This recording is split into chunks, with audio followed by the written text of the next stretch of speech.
নবী সাল্লাল্লাহু আলাইহি ওয়াসাল্লামকে মানুষ 15টা গালি দিয়েছে সারা জীবনে। কতটা? সবচেয়ে সেরা মহামানবকে, যার আগের কোনো গুনাহ নাই, পিছে কোনো গুনাহ নাই, এই মানুষটাকে 15টা গালি খেতে হচ্ছে সারা জীবনে। 16 বার তাকে হত্যা করার চেষ্টা করা হয়েছে। কতবার? তাকে তার পিঠের উপরে উঠে নাড়ি ভুড়ি চাপিয়ে দেওয়া হয়েছে, তার দাঁত মানুষ ভেঙে ফেলেছে উহুদের মাঠে, মাথার মধ্যে করার আঘাত করেছে তরবারির নিচের অংশ দিয়ে, এতে করে মাথায় যে বর্মটা ছিল এই বর্মটা ভেঙে ভুরুর ভিতর ঢুকে গিয়েছিল। আমাদের নবীর কথা বলছি সাল্লাল্লাহু আলাইহি ওয়াসাল্লাম। মানুষ একজন তার মুখে থুতু দেওয়ার চেষ্টা করেছিল, নাউযুবিল্লাহ।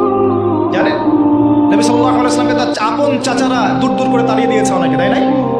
চাচা আবু তালেব বাদ দিয়ে আবু লাহাব তার চাচা ছিল না? নবী সাল্লাল্লাহু আলাইহি ওয়াসাল্লামকে তায়েফবাসী নির্মমভাবে আঘাত করেছিল, দাড়ি দিয়ে রক্ত পড়েছে, এই রক্ত জুতায় গিয়ে জুতা শক্ত হয়ে গিয়েছিল। এক পর্যায়ে তাকে মক্কা থেকে হিজরত করে মদিনায় চলে যেতে হয়েছে রাতের অন্ধকারে। আলী রাদিয়াল্লাহু আনহুকে বিছানায় রেখে তিনি রাতের অন্ধকারে চলে গিয়েছেন মক্কা থেকে মদিনায়। সবচেয়ে মহামানবের জীবনে যদি এমন হয়, তাহলে আপনি আমি যদি প্রকৃত ইসলাম চর্চা করি, আমাদের কি হবে? এই যা হচ্ছে তাই হবে। এগুলো সুন্নত নবীগণের, আর এগুলো করে জালেমরা কখনো পার পাবে না। আর এগুলো করলে মাজলুমদের কোনো ইজ্জত সম্মান নষ্ট হয় না।